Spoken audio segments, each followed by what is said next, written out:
Nós iremos falar sobre os antibióticos na odontologia. Os antibióticos são substâncias químicas obtidas de micro-organismos vivos ou de procedimentos semissintéticos, que têm a propriedade de inibir o crescimento de micro-organismos patogênicos ou destruí-los.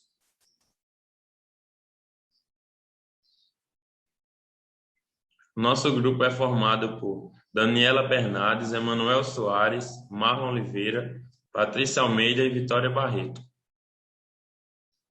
Uma introdução, já para a gente ter uma noção do que será tratado, é que, assim como a medicina, a odontologia ela também é uma ciência em constante evolução, que à medida que novas pesquisas e a própria experiência clínica ampliam o nosso conhecimento, são necessárias modificações na terapêutica e na qual também se insere o uso de medicamentos. Exercem suas atividades em prol da saúde do ser humano e da coletividade, nos limites de suas atribuições legais, observando assim as legislações vigentes.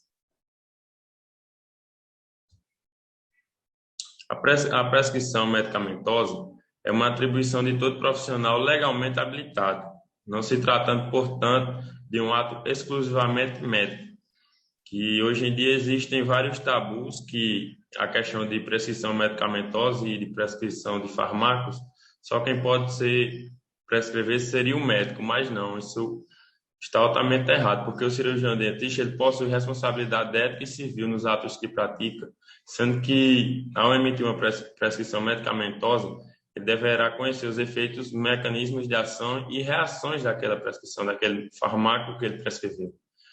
A prescrição emitida pelo cirurgião dentista deve-se observar a indicação dos fármacos necessários a seu exercício profissional, de acordo com as suas áreas de competência, cuja finalidade seja o tratamento coadjuvante ou não a um procedimento odontológico, específico ou inespecífico, que esteja sendo adotado para o tratamento de um agravo à saúde bucal. Iremos abordar sobre os antibióticos beta-lactâmicos, que são uma classe ampla de antibióticos e é responsável pela inibição da parede celular bacteriana e é a principal responsável pelo mecanismo de ação dessa classe de antibióticos. Fazem parte dessa classe de antibióticos as penicilinas, cefalosporinas, carbapenêmicos e os macrolídeos. Irei iniciar falando sobre a penicilina. A penicilina são compostos naturais ou semissintéticos. As penicilinas naturais são denominadas por serem produzidas por fungos. E as penicilinas semissintéticas são obtidas acrescentando-se precursores específicos ao meio nutritivo onde crescem os fungos produtores das penicilinas naturais. Elas são classificadas por penicilina G e penicilina V. A penicilina G, que é a benzilpenicilina, ela se apresenta em 3 tipos: a penicilina G potássica, cristalina, a penicilina G procaína e a penicilina G benzatina. Por serem inativadas pelo suco gástrico, são mal absorvidas por via oral. As vias parenterais, intramuscular ou intravenosa, permitem a completa absorção, apesar de aumentarem as chances de reação alérgica. A penicilina V é um antibiótico que exerce sua função bacteriana durante o período de multiplicação ativa dos micro-organismos sensíveis. Atua por inibição da biossintese do mucopeptídeo da parede celular.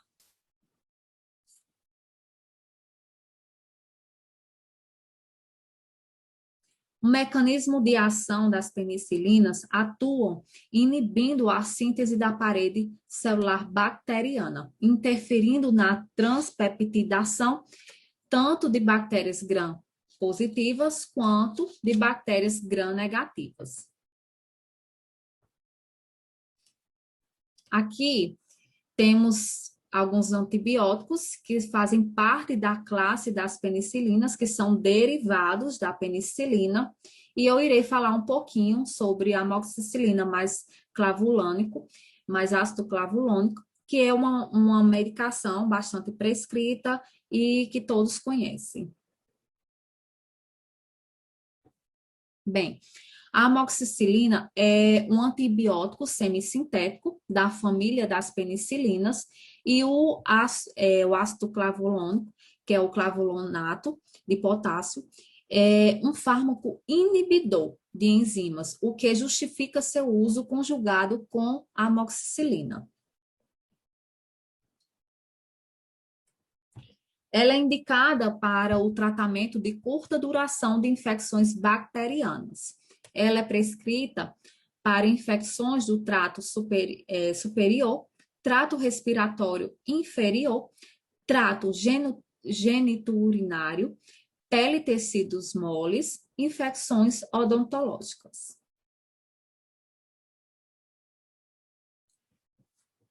O mecanismo de ação da amoxicilina mais clavulato de potássio é um antibiótico de amplo aspecto, que possui a propriedade de atuar contra micro-organismos gram-positivos e gram-negativos. A amoxicilina, ela vai inativar as enzimas presentes na membrana bacteriana, chamada de proteína de ligação de penicilina. E o clavulonato se liga e inibe as beta-lactamases mediadas por plasmídios. A contraindicação desse medicamento é principalmente para pacientes com histórico de reações alérgicas, hipersensibilidade às penicilinas e disfunções hepáticas associada a este medicamento ou a outras penicilinas. Deve-se dar atenção a possível sensibilidade cruzada com outros antibióticos beta-lactâmicos, como as cefalosporinas. Entre os efeitos colaterais, o mais comum estão a tontura, dor de cabeça, náuseas e diarreias.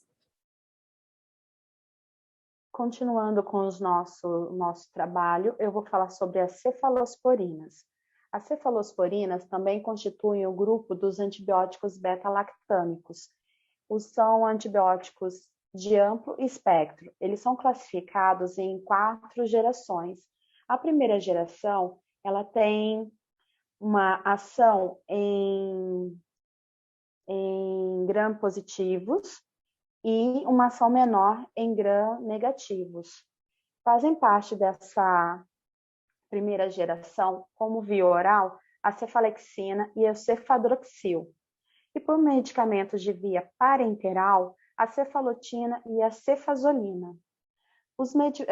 Da segunda geração, já tem uma amplitude em gram-negativos e germes anaeróbicos e bacilos gram-negativos. Como representando a segunda geração, seus medicamentos são o cefaclor, o cefprozil, o cefuroxime e a cefoxitina. Tem uma cobertura grande em cocos gram-negativos e gram-positivos, como os pneumococos. Na terceira geração, ela já age mais sobre germes gram-negativos, principalmente as cepas pseudomonas. Como representantes na terceira geração, a gente vai ter o ceftriaxone, ceftazime e a cefotaxima. E na quarta geração, que tem uma amplitude bem maior, né? Ele pega bem mais um grupo de germes, a gente vai ter como ele cobre tanto os gram-negativos como positivos, também estafilococos e é sensível à meticilina. E tem uma boa ação contra as pseudomonas. E a sua principal droga que representa é o cefpemine.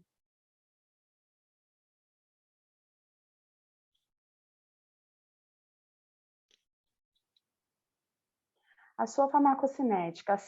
As cefalosporinas penetram bem na maioria dos líquidos corporais, no espaço extracelular da maioria dos tecidos, especialmente na presença da inflamação. que aumenta a sua difusão. Entretanto, as únicas cefalosporinas que alcançam níveis suficientes no licor para tratar as meningites são a ceftriaxona, a cefoxitamina, a ceftazidima e a cefpimina. Suas indicações: infecções de pele, faringite, streptocócica, infecção urinária, profilaxia de várias cirurgias. As cefalosporinas são frequentemente prescritas para tratar essas infecções, né, de pele, partes moles, as faringites, e também como profilaxia das cirurgias.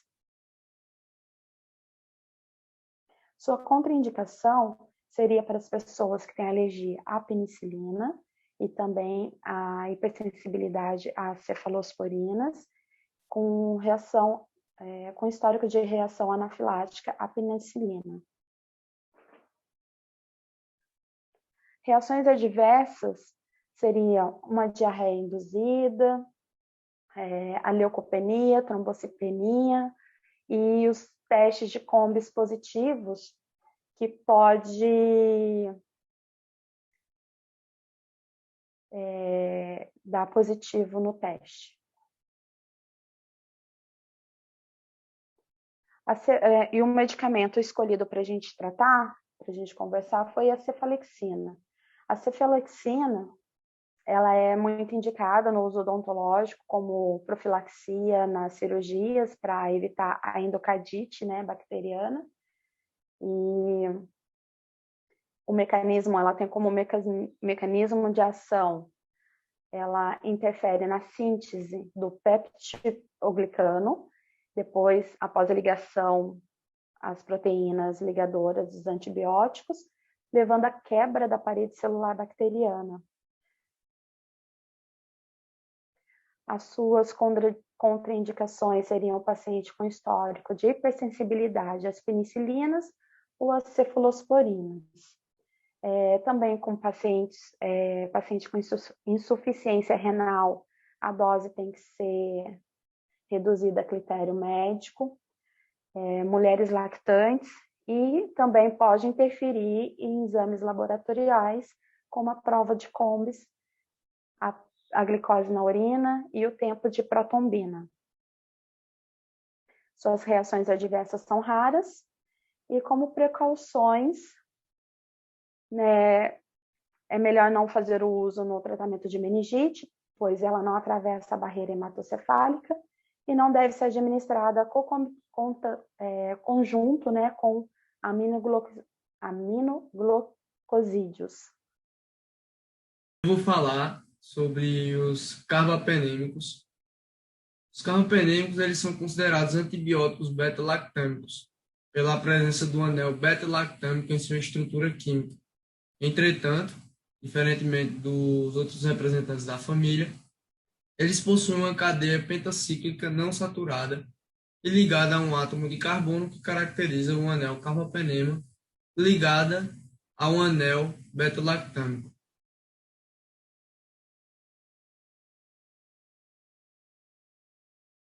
Eles são metabolizados e excretados principalmente pelos rins.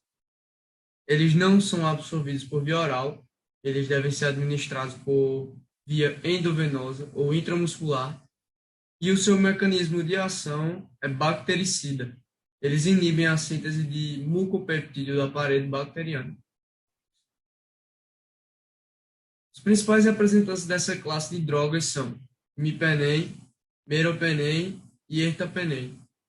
O imipenem, ele foi o primeiro carbapênico disponibilizado para uso clínico há cerca de 30 anos. Ele tem espectro de ação quase idêntico ao meropenem e com indicações semelhantes, exceto em infecções no sistema nervoso central. Porém, ele difere dele essencialmente pelo fato de ser degradado pela enzima dehidropeptidase no túbulo contorcido proximal dos néfrons, sendo necessário sua administração conjunta a um inibidor dessa enzima, que é normalmente a cilastatina. Meropenem. O uso do meropenem está indicado para infecções de diferentes sítios, incluindo o trato gastrointestinal, pele, sistema nervoso central e sangue, entre outros, por patógenos conhecidos resistentes a outros antibióticos ou em terapia empírica. É o carbapenêmico mais utilizado na atualidade, mesmo que como terapia coadjuvante em infecções por germes produtores de carbapenemases. O ertapenem, ele não ultrapassa a barreira hematoencefálica, sendo ineficaz em infecções do sistema nervoso central. É o representante mais recente disponibilizado para uso clínico no Brasil, pois sua meia-vida plasmática ela é maior e permite o uso de uma dose única diária. Sua indicação, por serem drogas de amplo espectro e com penetração na maioria dos sítios de infecção, eles podem ser utilizados no tratamento de infecções em que existe uma forte suspeita de microbiota aeróbica e anaeróbica, ou infecções causadas por organismos multiresistentes. Eles apresentam eficácia no tratamento de pacientes graves com infecção abdominal, infecções no sistema nervoso central, pneumonia, infecção de pele e partes moles, infecção no trato urinário e infecções ginecológicas. Sua contraindicação. Os carbapenêmicos não devem ser utilizados como tratamento empírico de pacientes com infecção relacionada à assistência à saúde em instituições que apresentem alta prevalência por esses agentes.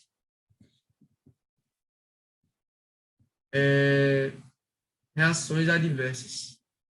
Eles devem ser usados com cautela nos pacientes com alergia à penicilina e podem causar hipersensibilidade, como febre, podem causar náuseas, diarreia, podem causar reações hematológicas, como leucopenia, neutropenia, trombocitose, podem causar também reações neurológicas, como convulsões, sonolência, encefalopatia, entre outros.